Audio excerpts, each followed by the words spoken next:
सलाम अलैकुम जी। न्यूजीलैंड के खिलाफ पाकिस्तान को पहले टी20 मैच में बड़ी गंदी शिकस्त हुई है। यकीन जानिए हम जो सोच रहे थे वैसा नहीं हुआ। लेकिन आज मुझे उन लोगों पे हैरानी है जो पहले कहते थे कि यार टीम में तब्दीली करो, तब्दीली करो। अब जब तब्दीली कर दी है, नए टैलेंट को मौका दिया है, अब फिर भी तनकीद कर रहे हैं। अब ऐसे तो नहीं हो सकता कि पाकिस्तान की टीम में हमेशा आनियाँ-जानियाँ लगी रहें।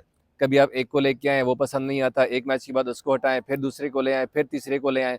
अब आज जिस तरह से पाकिस्तान के टीम ने आगाज़ किया, यकीनी तौर पर वो आगाज़ किसी सूरत एक्सेप्टेबल नहीं था। हमारे जिस तरह से विकेटें गिरी हैं, मतलब 0 पे पहली विकेट, फिर दूसरी विकेट, फिर साथ में 0 पे तीसरी विकेट गिरी। तो तब उस वक़्त ऐसे लग रहा था कि शायद पाकिस्तान की टीम जो है, वो अपना लोएस्ट स्कोर जो है, वो आज उनके खिलाफ रिकॉर्ड बन जाएगा।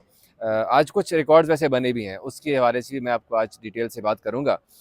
लेकिन कहने का मतलब जो था आज के सिलेक्शन में जो तब्दीली हुई है, 3 डेब्यूटेंट के साथ पाकिस्तान की टीम ने मैदान में उतरने का फ़ैसला किया। एक हसन नवाज़, दूसरे अब्दुल समद और तीसरे जो डेब्यूटेंट थे वो फ़ास्ट बॉलर मोहम्मद अली हैं, जिन्होंने डोमेस्टिक में बड़ा अच्छा परफ़ॉर्म किया। ये वो लड़के हैं जिन्होंने परफ़ॉर्मेंस दी हैं। आज एक साबिक क्रिकेटर टीवी पर बैठ के बात कर रहे थे कि हम तो कह रहे थे कि आप नए टैलेंट को खिलाओ, लेकिन नया टैलेंट भी वो हो जो कि पॉलिश होके आया हो। मुझे बताएँ कि ऐसा कौन-सा प्लेयर है जो कि डोमेस्टिक में उसने रन्स के अंबार लगाए हों और उन्हें मौका ना दिया गया हो। अब जब आप लोग पहले इससे पहले आप इंग्लैंड की सीरीज़ उठा के देख लें या ज़िम्बाब्वे, साउथ अफ्रीका या ऑस्ट्रेलिया की सीरीज़ उठा के देख लें, आपकी बाबर आज़म और रिज़वान के ऊपर तनकीद जो है वो ख़त्म नहीं हो रही थी। बाबर स्लो खेलता है, बाबर टुक-टुक खेलता है, बाबर अपने लिए खेलता है, बाबर टीम के लिए नहीं खेलता। हमारे पाकिस्तान की टीम में इंटेंट नहीं है। पाकिस्तान की टीम 120 गेंदों के ऊपर 100 रन्स बनाती है, 140 रन्स बनाती है। ये मॉडर्न डे क्रिकेट नहीं है। तो इस तरह तरह-तरह की बातें हमें सुनने को मिलती हैं। फिर क्या हुआ? इंटेंट आज हमें एक नया नज़र आया, चेंज कर दिया। टीम मैनेजमेंट ने वो लड़के स्क्वाड में शामिल किए हैं जिनका स्ट्राइक रेट 100 प्लस है। चाहे वो हारिस है, हसन नवाज़ का आप उठा के देख लें डोमेस्टिक में वो किस तरह से खेले हैं। समद को देख लें, फिर खुशदिल शाह को देख लें, इरफान खान, एक सलमान अली आगा का मैं नहीं कहूँगा क्योंकि आगा अभी जो है उनका स्ट्राइक रेट इतना अच्छा नहीं है। ख़ैर, हमने जब उनको मौका दिया, आज अनलकी रहे क्योंकि न्यूज़ीलैंड की कंडीशन ऐसी कंडीशन है, सबको पता है कि बड़ी-बड़ी टीमों को भी वहाँ पर मुश्किलात पेश आ सकती हैं।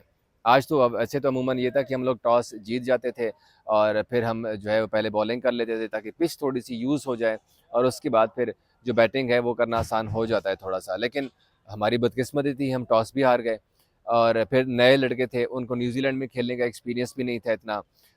जिस तरह से उनकी बॉलिंग थी बड़ी ज़बरदस्त न्यूज़ीलैंड की। आज हम किसी शोबे में हम पाकिस्तान की तो तारीफ़ नहीं कर सकते, चाहे वो बैटिंग है, बॉलिंग है, फील्डिंग है। न्यूज़ीलैंड ने हर शोबे में बड़ी अच्छी गेम की है। बॉलिंग के हिसाब से तो बड़े वो परफेक्ट रहे हैं। जो उन्होंने सोचा हुआ था एग्ज़ैक्टली उन्होंने वैसी ही बॉलिंग की है। अलबत्ता कैचेज़ उन्होंने थोड़े से ड्रॉप किए थे। वो कुछ लोग तो ये भी कह रहे थे, सोशल मीडिया पे मैं पढ़ रहा था, हमारे दोस्त भी कह रहे थे इवन के न्यूज़ीलैंड वाले तो जानबूझ के कैचेज़ ड्रॉप कर रहे थे कि चलो यार थोड़ी-सी इनिंग्स बिल्ड हो जाए, थोड़े से रन्स तो बन जाए ताकि उनकी प्रैक्टिस हो जाए किस्म की। एक लाइटर मूड के अंदर ये बातचीत हो रही थी। तो इसीलिए 2-3 कैचेज़ ड्रॉप हुए थे, उसकी बदौलत पाकिस्तान ने आज 91 रन्स किए थे। हारिस जो थे विकेट कीपर बैटर, उसके ऊपर मुझे थोड़ी-सा अफ़सोस है। आप इतने सीनियर हो चुके हुए हैं। पाकिस्तान शाहीन्स की कैप्टनसी आपके पास थी, आप डोमेस्टिक भी खेले, आप लीग क्रिकेट भी खेले हैं, फिर भी हारिस ने वो अक्ल नहीं लिया। इंटेंट का मतलब ये नहीं होता कि आप जाएँ और अन्नेवाह ਜਿਹੜਾ ਹੈ ਨਾ ਉਹ ਪੈ ਜਾਓ ਤੁਸੀਂ। ना तुसी देखो कि गेंद इन स्विंग हो रही है, आउट स्विंग हो रही है, शॉर्ट बॉल है, किस तरह की गेंद आ रही है, बस आप जो है ना वो अंधों की तरह खेलना शुरू कर दें। तो वो मुझे उस तरह से खेलते हुए नज़र आए कि उन्होंने कोई ये नहीं तो देखा कि भाई गेंद किस तरह आ रही है। जिस तरह से वो अपना काइल जेमिसन ने उनको ट्रैप किया था पहले ओवर में कि उसके शॉट नहीं लगे, वो आगे भी कदमों का भी उन्होंने इस्तेमाल किया, कभी लेग साइड पे घुमाया, कभी ऑफ साइड पे बल्ला घुमाते रहे, लेकिन गेंद उनको नहीं लगी और गेंद ने एक बार बल्ले को टच किया और वो भी विकेट कीपर के हाथों वो कैच आउट हो गए। तो हारे से मुझे थोड़ा सा दुख था। फिर हसन जो थे, हसन नवाज जिन्होंने अपना डेब्यू खेला, वो भी 0 पे चलते बने। इसी तरह से इरफान खान ने 1 रन बनाया। सलमान अली आगा ने 20 गेंदों पे 18 रन बनाए, जबकि खुशदिल शाह थोड़ा सा अच्छा खेले थे, उन्होंने 30 गेंदों पे 32 रन की इनिंग्स खेली, जिसमें उन्होंने 3 छक्के लगाए थे। अब्दुल समद का भी डेब्यू मैच था, उन्होंने 7 रन बनाए 12 गेंदों पे। जहांदाद खान जो कि ऑलराउंडर हैं, बड़े अच्छे ऑलराउंडर हैं, मुझे बड़े पसंद हैं, लाहौर कलंदर्स में भी खेले थे। आज भी जिस तरह से उन्होंने वो खेले थे, मुझे बड़ा अच्छा लगा, एक छक्का उन्होंने लगाया और 17 गेंदों पे 17 रन बनाए उन्होंने। शाहीन अफरीदी ने 1 रन बनाया, इब्राहिम ने 2, जबकि कर नॉट आउट रहे। यूँ पाकिस्तान की जो पूरी टीम है वो 18.4 ओवर्स में 91 रन बनाकर आउट हो गई। हमने पूरे 20 ओवर्स भी नहीं खेले। मैंने अपने सोशल मीडिया पे भी लिखा था, ट्वीट भी किया था कि यार इंटेंट का मतलब ये नहीं है कि आप 20 ओवर्स भी नहीं खेले।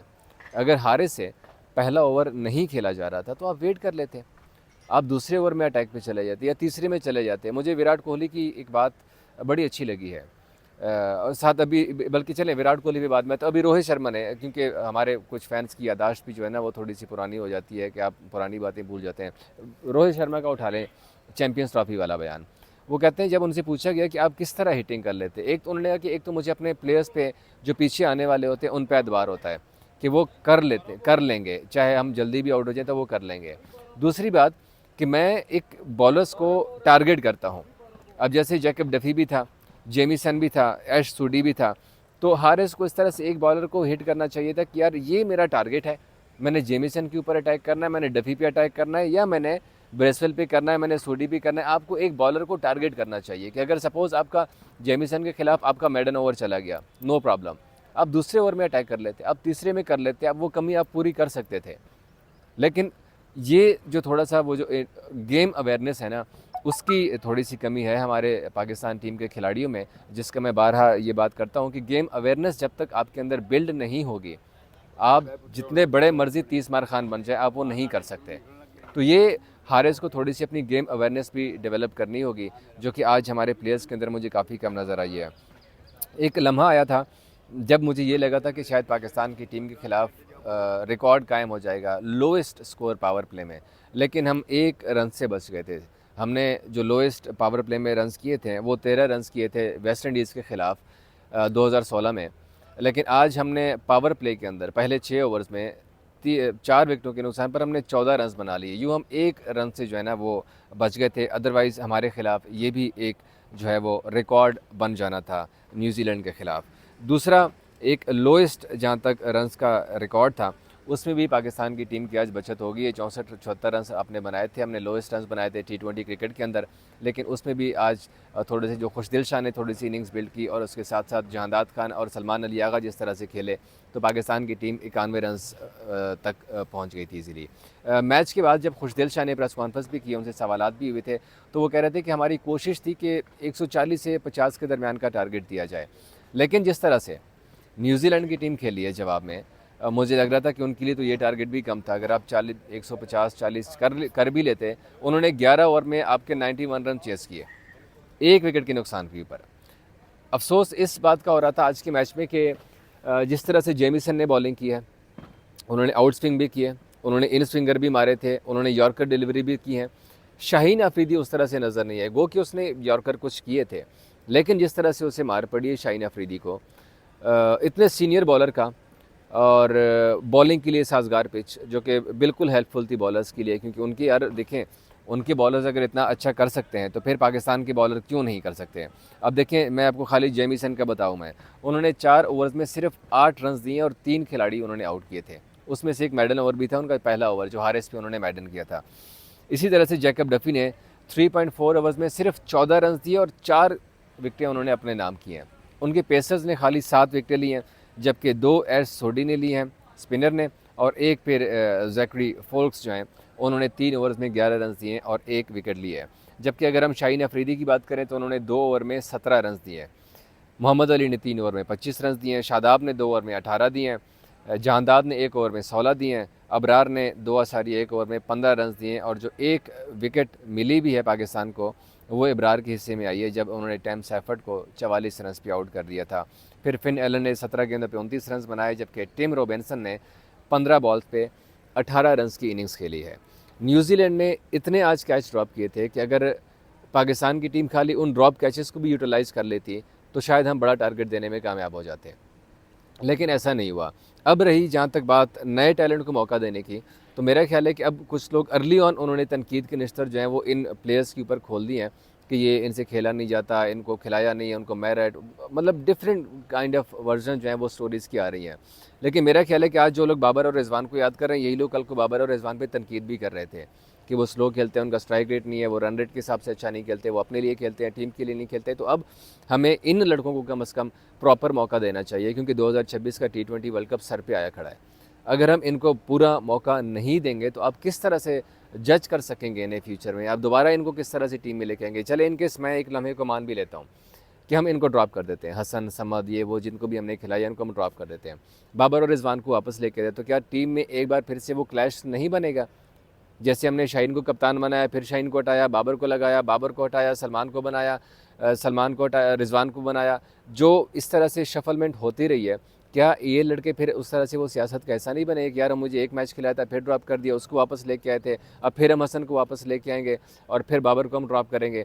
तो ये जो मेरा ख्याल है एक जो वो कहते हैं ना कि एक सर्कल चला हुआ है, एक सर्कस पाकिस्तान क्रिकेट बोर्ड में लगा हुआ है आनिया जानिया का, तो ये अब रुकना चाहिए। अब टीम मैनेजमेंट को इन लड़कों के ऊपर पूरा एतमाद करना चाहिए। जो 5 मैचेस की सीरीज़ है इनको पूरा खिलाना चाहिए, उनको पूरा मौका देना चाहिए। मुश्किल कंडीशन है, उनके लिए इतना आसान नहीं है, इनको थोड़ा सा ग्रूम करने का मौका देना चाहिए।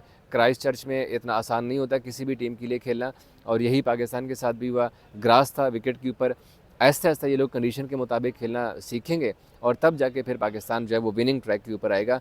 इससे मेरे ख्याल है कुछ नहीं होने वाला कि आप बाबर को वापस लेके आओ या रिजवान को वापस लेके आओ, तो इनसे कुछ नहीं होगा। हमें इन खिलाड़ियों के ऊपर रिलाय करना होगा और इनको ही हमें मौका देना होगा।